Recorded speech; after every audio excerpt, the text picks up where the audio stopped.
அவர்களுக்கு என்ன ஆசையாரே? குழந்தைகளின் எதிர்காலம் நினைத்து வேதனைப்படுகிறேன். ஏன் மேலே அவர்களின் எதிர்காலம் சிறப்பாக அமையும்? அரசு வரும் சின்ன சந்தேகம். கூறுங்கள் அரசியாரே. குழந்தைகளின் எதிர்காலத்தை நிர்ணயிப்பது எதுவென்னா? அட,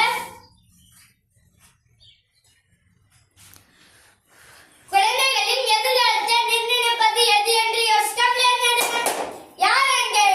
உடனடியாக தண்டனை போடுங்கள்.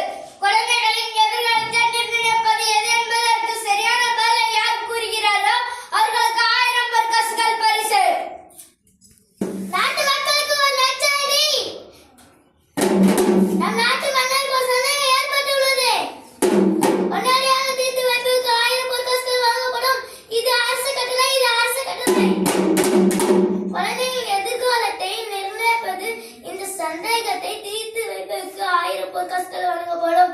இது அரசு கட்டளை. ஐயோ, நான் என்ன பண்ணுவேன்? யாரை கேட்பேன்? சொக்கா, அப்பா சொக்கா, உன் காதில் இல்லதா? அரசன் கொடுக்கிற அனைத்து பொற்காசுகளும் எனக்கே கிடைக்கும்படி அருள் புரிவாயா? மீனாட்சி, என்ன மட்டும் ரசி மீனாட்சி.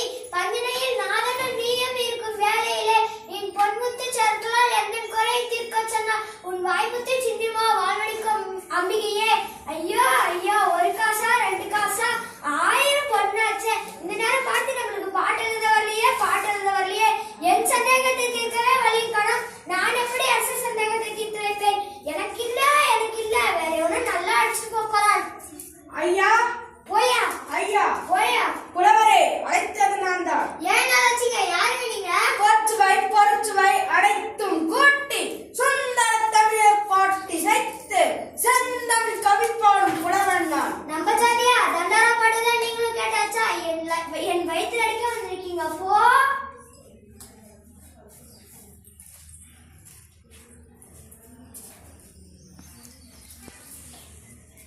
நீங்க வசதியுள்ள புலவர் மாதிரி தெரியுது.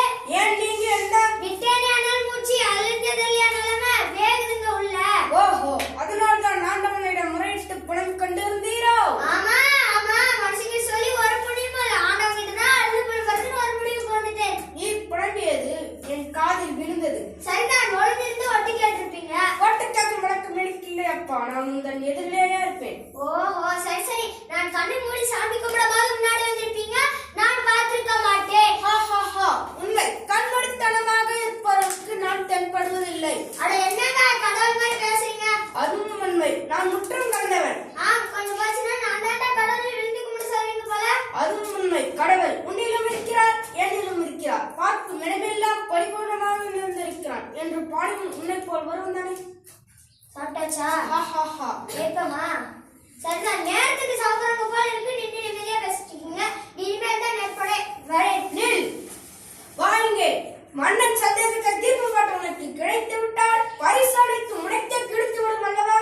ஐயோ, பாட்டு மாத்திர மட்டும் எனக்கு தெரிஞ்சு அது சொன்னீங்க. 1000 பொற்காசு பரிசு. 1000 பொற்காசு பரிசு. கவலைப்படாதே, பாட்டை நான் உனக்கு தருகிறேன். பாட்டை நீங்க தரீங்களா? வேண்டியதுதான் உங்க பாட்டு கொண்டு போய் என் பாட்டுன்னு சொல்லிக்கவா? இந்தாங்க, ஏற்கனவே சொந்தமா எழுதுற பாட்டு கண்ணா பின்னாடி பேசுறாங்க. ஏதோ கொஞ்சம் வசனடைய அளந்து இருந்தாலும் புலவன் ஒத்துட்டு இருக்கிறாங்க. அதையும் கெடுக்கலான்னு பாக்குறீங்களா? பரவாயில்லை. திருல்லாங்கறியா? உனக்கு பரிசு வேண்டுமா இல்லையா? வேணுமே. உங்களுக்கு வேண்டாமா? வேண்டாம். சத்தியமா? நிச்சயமா? உண்மையா? அட போயா, உங்க பேர் பணம் காசு வேணாம்னு சொல்றவங்க பாக்குறேன்ல. இப்ப